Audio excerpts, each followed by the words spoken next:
Hujan turun pelan di sore itu, membasahi halaman rumah besar yang terasa terlalu sunyi untuk ukuran kemewahan semegah itu.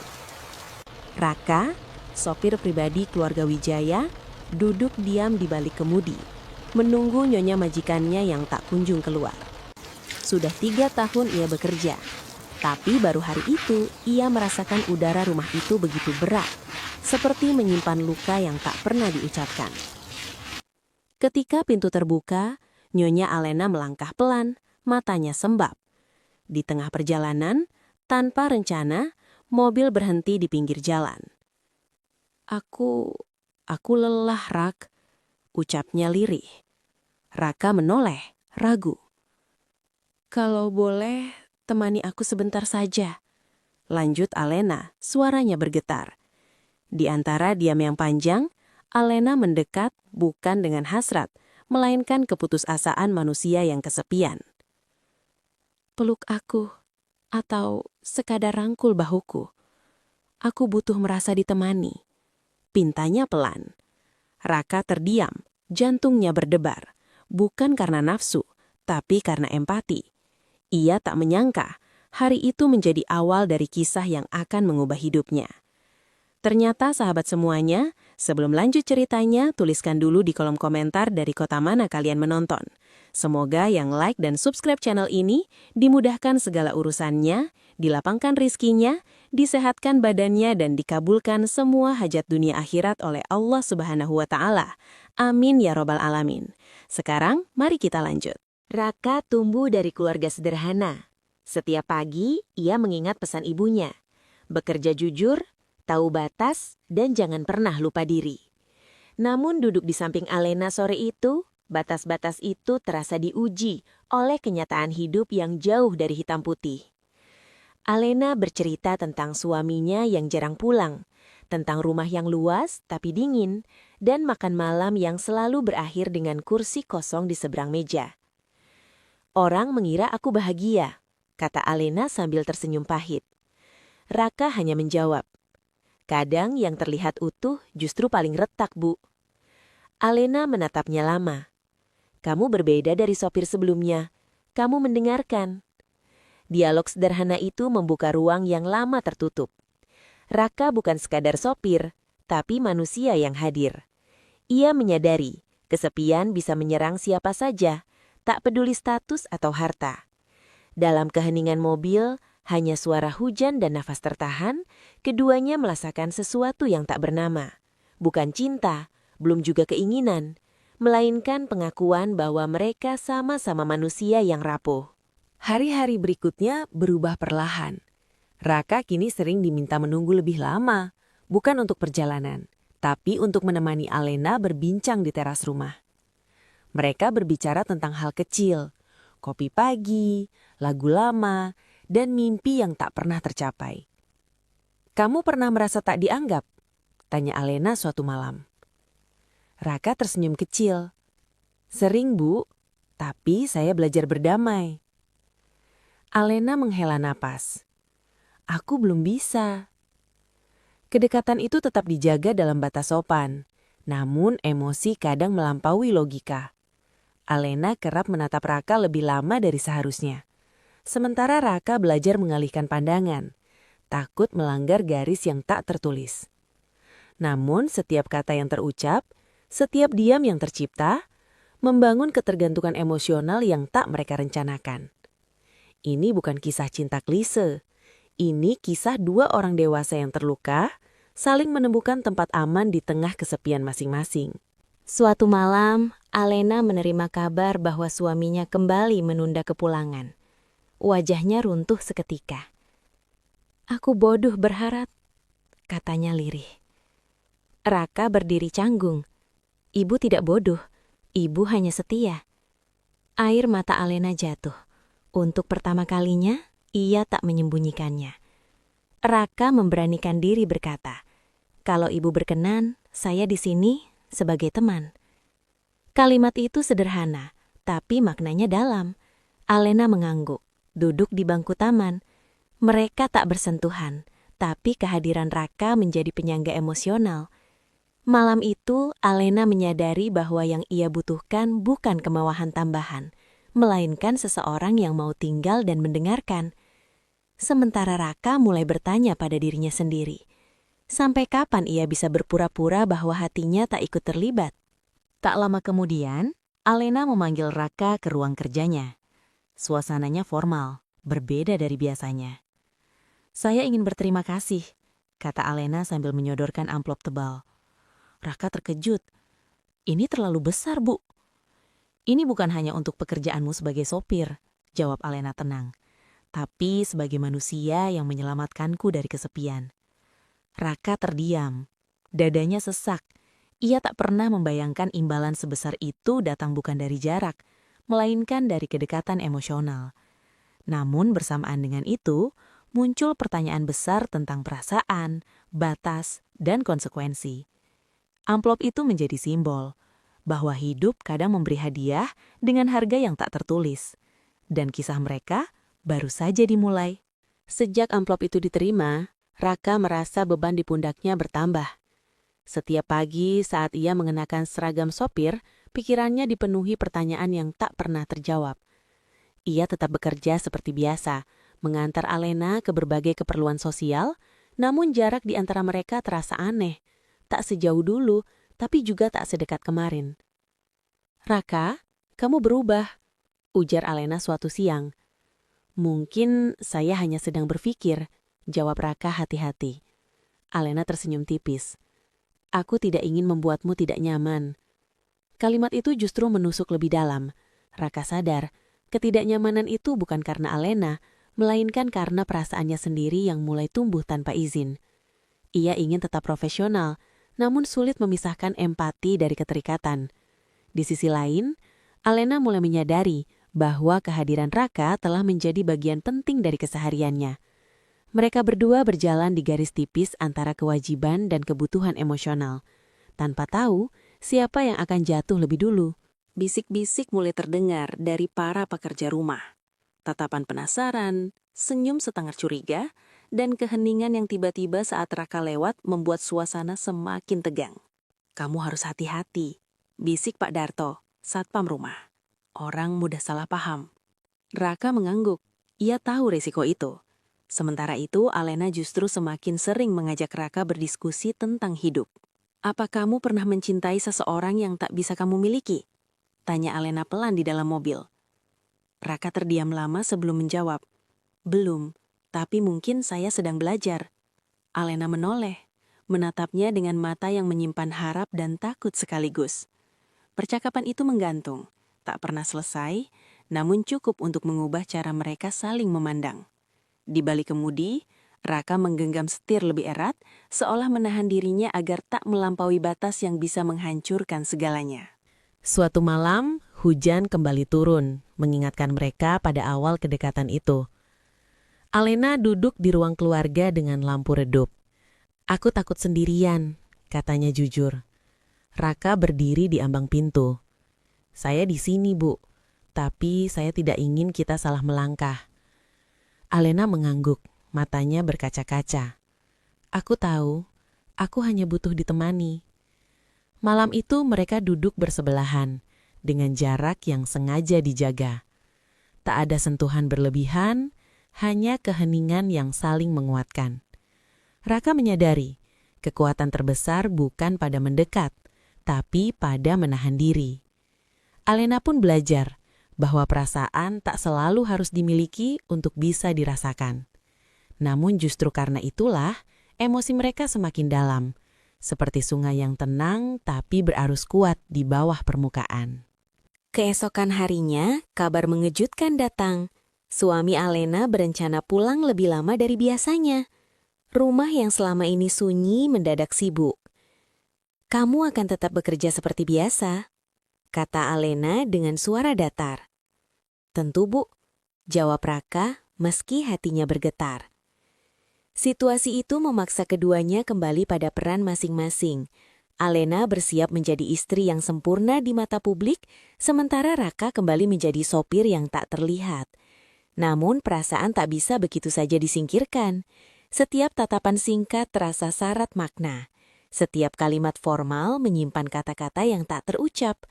Mereka sama-sama menyadari kedatangan sang suami akan menjadi ujian terbesar bagi hubungan yang bahkan belum pernah diberi nama.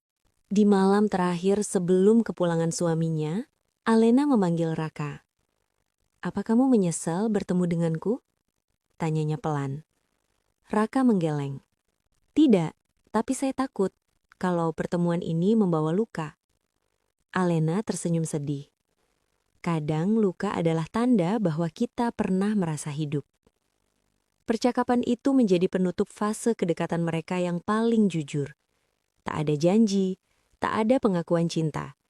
Hanya kesepahaman diam-diam bahwa apa yang mereka rasakan adalah nyata. Raka keluar dari ruangan itu dengan langkah berat, sadar bahwa hidupnya tak akan sama lagi. Sementara Alena menatap keluar jendela, memeluk kesepian yang sebentar lagi harus ia sembunyikan kembali. Dan di sanalah takdir mulai mempersiapkan babak yang lebih rumit. Hari kepulangan suami Alena tiba dengan gemuruh yang tak terlihat. Rumah besar itu kembali ramai. Namun bagi Raka, keramaian justru menambah jarak yang terasa menyakitkan. Ia menyambut sang tuan rumah dengan sopan, menunduk, dan memastikan setiap kebutuhan terpenuhi. Di balik rutinitas itu, Raka menyadari perubahan sikap Alena. Lebih dingin, lebih formal, seolah tembok tebal kembali dibangun. "Terima kasih, Raka," ucap Alena singkat di depan suaminya. "Siap, Bu," jawab Raka, menahan getar suaranya. Malam itu, Raka duduk di pos kecil belakang rumah, merenungkan perannya yang kembali tak terlihat. Ia bertanya pada dirinya sendiri, apakah kedekatan yang ia rasakan selama ini hanyalah ilusi yang lahir dari kesepian? Namun bayangan Alena yang menahan air mata tak bisa dihapus begitu saja. Kehadiran suami bukan menghapus luka, hanya menutupinya dengan formalitas. Suami Alena, Tuan Adrian, adalah sosok karismatik namun jauh. Percakapannya rapi, senyumnya terukur, dan perhatiannya lebih sering tertuju pada ponsel daripada istrinya. Raka mengamati dari kejauhan, menyaksikan bagaimana Alena berusaha tampil sempurna. "Kita makan malam bersama klien besok," kata Adrian dingin. "Baik," jawab Alena, menahan kecewa. Raka menyadari kesepian Alena bukan tanpa alasan. Ia bukan kekurangan cinta, melainkan kehadiran. Namun kesadaran itu justru menambah beban moral Raka. Ia tahu simpati bisa berubah menjadi keterlibatan yang berbahaya. Setiap kali mata Alena mencari Raka di ruangan, ia memilih menunduk, menjaga jarak, meski hatinya berteriak ingin memastikan Alena baik-baik saja. Suatu sore, Adrian memanggil Raka ke ruang kerja. "Kamu sudah lama bekerja di sini," katanya sambil menatap tajam. "4 tahun, Pak," jawab Raka tenang. "Kamu setia, itu saya hargai." Kalimat itu terdengar seperti pujian, namun Raka merasakan peringatan terselubung. Ia keluar dari ruangan dengan keringat dingin. Di lorong, Alena berdiri, wajahnya cemas. "Kamu tidak apa-apa," bisiknya. Raka mengangguk. "Saya baik." Namun keduanya tahu, keadaan tak sesederhana itu. Ada mata yang mengamati, ada batas yang semakin sempit. Kesetiaan Raka kini diuji bukan hanya oleh perasaan, tapi oleh struktur kekuasaan yang bisa meruntuhkan hidupnya kapan saja. Malam itu, Alena mengirim pesan singkat. "Terima kasih sudah tetap di sini." Raka menatap layar lama sebelum membalas. "Saya hanya melakukan tugas saya, Bu." Jawaban itu aman, namun jauh dari jujur. Dalam kesunyian kamarnya, Raka bergulat dengan rasa bersalah. Ia tak ingin menjadi bagian dari keretakan rumah tangga orang lain. Namun ia juga tak bisa memungkiri. Keberadaannya pernah memberi Alena napas di tengah sesak.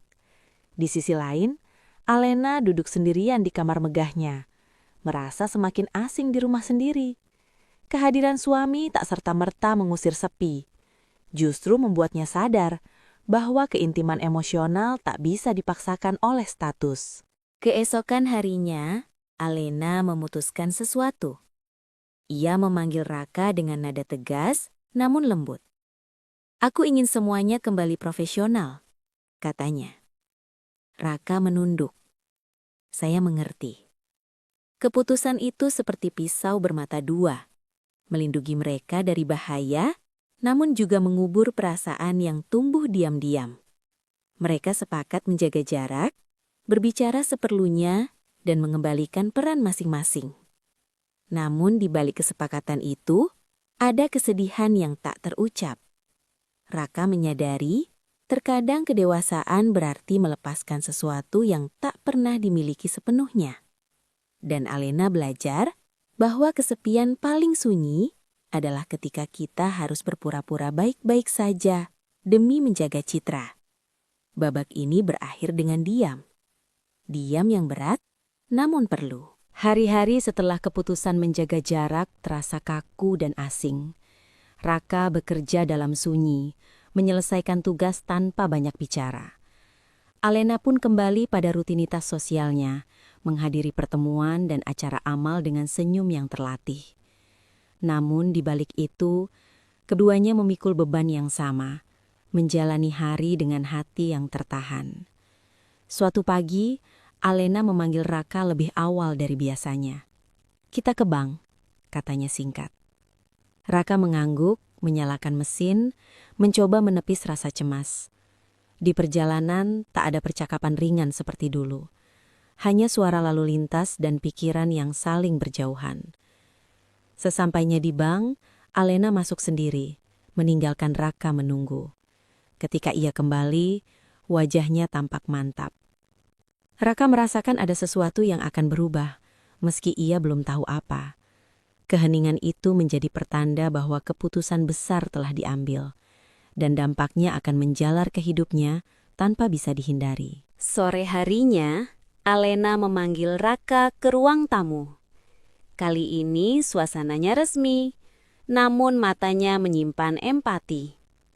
"Aku sudah mempertimbangkan banyak hal," ucapnya. "Kamu pekerja keras, setia, dan pantas mendapatkan masa depan yang lebih baik." Ia menyerahkan sebuah map berisi dokumen. Raka membukanya dengan tangan gemetar. Di dalamnya ada bukti kepemilikan rumah kecil dan dana pendidikan. "Ini untuk saya?" "Ya," jawab Alena tenang. "Sebagai bentuk terima kasih yang nyata." Raka terdiam. Tenggorokannya tercekat. Imbalan itu jauh melampaui apa yang pernah ia bayangkan. Namun bersamaan dengan rasa syukur, muncul ketakutan. Apakah pemberian ini akan menimbulkan masalah baru? Alena menambahkan, "Ini tidak ada hubungannya dengan perasaan. Ini tentang menghargai manusia." Kalimat itu menenangkan, namun juga menegaskan batas yang harus dijaga. Kabar itu tak lama kemudian terdengar oleh Tuan Adrian. Suasana rumah kembali tegang. "Kamu terlalu murah hati," katanya dingin kepada Alena. "Aku hanya adil," jawab Alena, berusaha tenang. Raka dipanggil, kali ini dengan tatapan yang lebih tajam. "Kamu sopir yang baik," kata Adrian, "tapi ingat posisi." Raka mengangguk hormat. Ia memilih tak membela diri. Dalam hatinya ia tahu, menerima kebaikan berarti siap menanggung konsekuensi. Ia mulai berpikir untuk mengundurkan diri, agar tak menjadi sumber konflik. Malam itu, Raka menimbang masa depannya dengan jujur. Apakah bertahan demi stabilitas, atau pergi demi menjaga martabat semua pihak? Keesokan paginya, Raka menyampaikan keputusannya. "Saya ingin mengajukan pengunduran diri," katanya sopan. Alena terkejut. "Kenapa?" "Saya tidak ingin kehadiran saya menambah beban," jawab Raka mantap. Keheningan panjang menyusul. Alena menatapnya dengan campuran sedih dan hormat. "Kamu dewasa," katanya pelan. "Aku menghargainya." Keputusan itu terasa pahit, namun perlu. Raka menyadari bahwa terkadang pengorbanan terbesar bukan bertahan, melainkan berani pergi dengan kepala tegak. Alena pun belajar bahwa kebaikan sejati kadang menuntut jarak, bukan kedekatan. Mereka berpisah dengan kesepakatan sunyi, tanpa drama, tanpa penyesalan yang dipamerkan. Hari terakhir Raka di rumah itu diisi dengan rutinitas sederhana, menyerahkan kunci, berpamitan pada para pekerja, dan satu tatapan terakhir pada halaman yang pernah menjadi saksi kesepiannya. Alena mengucapkan selamat jalan dengan suara tenang. "Semoga hidupmu baik," katanya. "Semoga ibu juga menemukan bahagia," jawab Raka tulus. Mobil melaju meninggalkan gerbang, membawa Raka menuju babak baru. Ia tak hanya membawa dokumen dan kenangan, tapi juga pelajaran tentang batas, empati, dan harga diri. Sementara itu, Alena berdiri lama, menyadari bahwa kesepian tak selalu diselesaikan dengan kehadiran seseorang, melainkan dengan keberanian menghadapi kenyataan. Titik balik ini menutup satu fase, sekaligus membuka kemungkinan lain yang belum terlihat. Raka memulai hidup barunya dengan langkah pelan namun pasti. Rumah kecil yang dulu hanya mimpi, kini berdiri nyata. Sederhana namun hangat. Ia membuka usaha jasa antar jemput sekolah dan lansia. Pekerjaan yang membuatnya merasa berguna dan dekat dengan manusia. Setiap pagi ia menyeduh kopi, menata jadwal, dan mengingatkan dirinya bahwa hidup bisa berubah tanpa harus mengorbankan nilai. Di sela kesibukan, bayangan masa lalu kerap muncul, bukan sebagai penyesalan, melainkan pengingat bahwa ia pernah memilih benar meski berat. Hidup itu soal arah, gumamnya suatu pagi.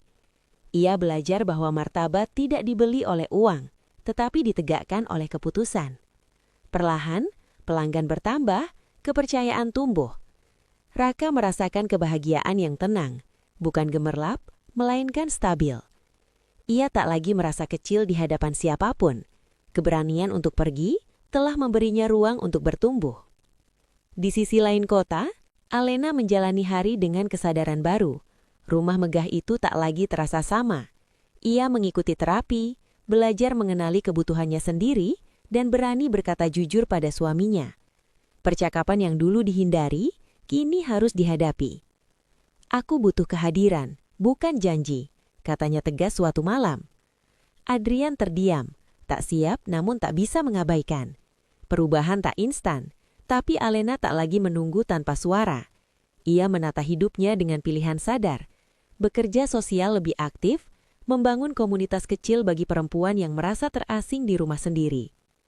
Kesepian tak sepenuhnya pergi, namun kini ia punya bahasa untuk memahaminya. Di tengah proses itu, Alena sering teringat Raka, bukan sebagai sosok yang harus dimiliki, melainkan sebagai cermin yang pernah menunjukkan kejujuran emosional. Takdir mempertemukan mereka kembali di sebuah acara komunitas. Raka hadir sebagai mitra transportasi, Alena sebagai pembicara.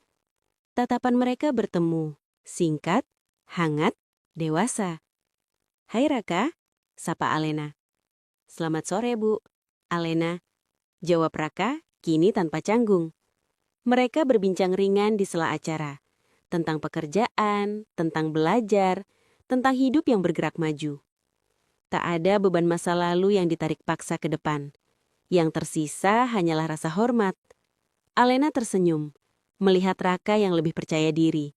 Raka pun melihat Alena yang lebih utuh. Pertemuan itu seperti penutup yang rapi, bukan reuni yang melankolis, melainkan konfirmasi bahwa mereka baik-baik saja dengan pilihan masing-masing. Sebelum berpisah, Alena berkata, "Terima kasih, bukan untuk masa lalu, tapi untuk pelajaran." Raka mengangguk. "Terima kasih juga, sudah mempercayai saya sebagai manusia." Kalimat itu cukup. Tak ada janji, tak ada harapan tersembunyi. Mereka memahami bahwa kedewasaan adalah kemampuan melepaskan dengan damai. Malam itu, Raka pulang dengan perasaan ringan. Ia tahu hidupnya tak ditentukan oleh satu bab, melainkan oleh cara ia menutup dan membuka halaman. Alena pun pulang dengan langkah mantap, membawa keyakinan bahwa kesepian bisa dihadapi tanpa mengorbankan diri. Waktu berjalan, Raka memperluas usahanya, mempekerjakan 2 orang, dan menyekolahkan adiknya. Alena memperkuat komunitasnya, menjadi suara bagi banyak perempuan. Kisah mereka tak berakhir dengan kepemilikan, melainkan dengan pertumbuhan. Inilah imbalan terbesar yang tak pernah tertulis. Keberanian memilih benar, empati yang tidak melampaui batas, dan kemanusiaan yang saling menguatkan. Kesepian memang nyata, namun ia bukan akhir. Ia bisa menjadi awal perubahan jika dihadapi dengan jujur. Dan di antara gemuruh dunia, dua manusia pernah bertemu, saling menguatkan, lalu melangkah dengan kepala tegak. Dalam perjalanan hidupnya, Raka sering merenung saat menunggu lampu merah. Kota yang sama, jalan yang sama, namun dirinya telah berubah. Ia belajar bahwa hidup tak selalu memberi jawaban instan, tapi selalu memberi pelajaran bagi mereka yang mau jujur pada diri sendiri. Dulu ia mengira keberhasilan adalah tentang naik kelas sosial. Kini ia tahu keberhasilan adalah bisa tidur nyenyak tanpa menyesali pilihan. Setiap pelanggan yang ia antar adalah pengingat bahwa kepercayaan dibangun dari konsistensi. Ia tersenyum kecil ketika seorang anak sekolah melambai dari jok belakang. Momen-momen sederhana itu terasa utuh. Raka tak lagi mencari pengakuan dari siapapun. Ia menemukan nilai dirinya sendiri, dan itu cukup. Alena, di sisi lain, menulis catatan kecil setiap malam, tentang hari yang ia lalui, tentang batas yang ia jaga, tentang keberanian berkata tidak. Ia menyadari bahwa kesepian bukan musuh, melainkan sinyal bahwa ada kebutuhan yang terabaikan. Ia berhenti menyalahkan keadaan dan mulai membangun kehadiran untuk dirinya sendiri terlebih dahulu. Hubungannya dengan Adrian tidak sempurna, namun kini lebih jujur. Ia tak lagi menunggu diselamatkan. Ia berdiri sebagai subjek, bukan bayangan. Di ruang sunyi kamarnya, ia menghela napas lega. Ada damai yang pelan, tapi nyata. Kisah ini bukan tentang romansa terlarang, bukan pula tentang imbalan materi semata. Ini tentang garis tipis antara empati dan keterikatan, antara kebaikan dan konsekuensi. Banyak orang akan menilai dari luar, tanpa memahami lapisan emosi di dalamnya. Namun hidup jarang sesederhana rumor. Raka dan Alena memilih jalan yang sulit, menjaga martabat ketika peluang untuk melanggar terbuka. Pilihan itu tak selalu memberi tepuk tangan, tapi memberi ketenangan. Dan ketenangan adalah mata uang paling mahal. Pada akhirnya, setiap manusia akan diuji bukan oleh apa yang ia inginkan, tetapi oleh apa yang ia lepaskan. Raka melepaskan kedekatan demi integritas. Alena melepaskan ketergantungan demi keutuhan diri. Mereka tak saling memiliki, namun saling memanusiakan. Dalam dunia yang sering menyederhanakan perasaan menjadi gosip, kisah ini berdiri sebagai pengingat. Kedewasaan adalah seni menempatkan hati tanpa kehilangan arah. Dan jika ada satu pelajaran yang tertinggal, itu adalah ini. Kesepian tidak selalu membutuhkan pelarian, kadang ia hanya butuh pengakuan. Imbalan terbesar dalam hidup bukanlah uang, jabatan, atau kepemilikan, melainkan keberanian untuk memilih benar ketika tidak ada yang melihat. Kisah nyata ini mungkin tak berakhir seperti dongeng, tapi ia berakhir dengan sesuatu yang lebih langka, kejujuran, pertumbuhan, dan damai. Kisah ini mengajarkan bahwa kedekatan emosional tanpa kejujuran dan batas yang jelas dapat menyeret siapapun ke wilayah abu-abu yang berbahaya. Empati adalah nilai mulia, namun ia harus disertai tanggung jawab moral agar tidak melukai diri sendiri maupun orang lain. Raka dan Alena menunjukkan bahwa integritas seringkali diuji bukan saat kita kekurangan, melainkan saat kita diberi kesempatan untuk melanggar tanpa ketahuan. Keberanian sejati bukanlah mengikuti keinginan sesaat, melainkan memilih jalan yang benar meski menyakitkan dan sunyi. Dari kisah ini kita belajar bahwa kesepian bukan alasan untuk kehilangan arah dan kebaikan tidak selalu harus dibalas dengan kedekatan yang melampaui batas. Setiap manusia berhak didengar dan dimengerti, namun tetap bertanggung jawab atas perannya masing-masing. Ketika seseorang mampu melepaskan dengan ikhlas demi menjaga martabat, disitulah pertumbuhan sejati terjadi. Hidup mungkin tidak selalu memberi akhir yang indah, tetapi akan selalu memberi ketenangan bagi mereka yang setia pada nilai dan hati nurani. Disclaimer: Cerita ini adalah karya fiksi yang dibuat oleh kecerdasan buatan atau AI untuk tujuan hiburan dan pembelajaran semata. Seluruh tokoh, peristiwa, dialog, dan alur cerita bukan kisah nyata, serta tidak dimaksudkan untuk merepresentasikan individu atau kejadian yang benar-benar ada. Jika terdapat kesamaan nama, karakter, atau situasi, hal tersebut semata-mata kebetulan dan tidak disengaja.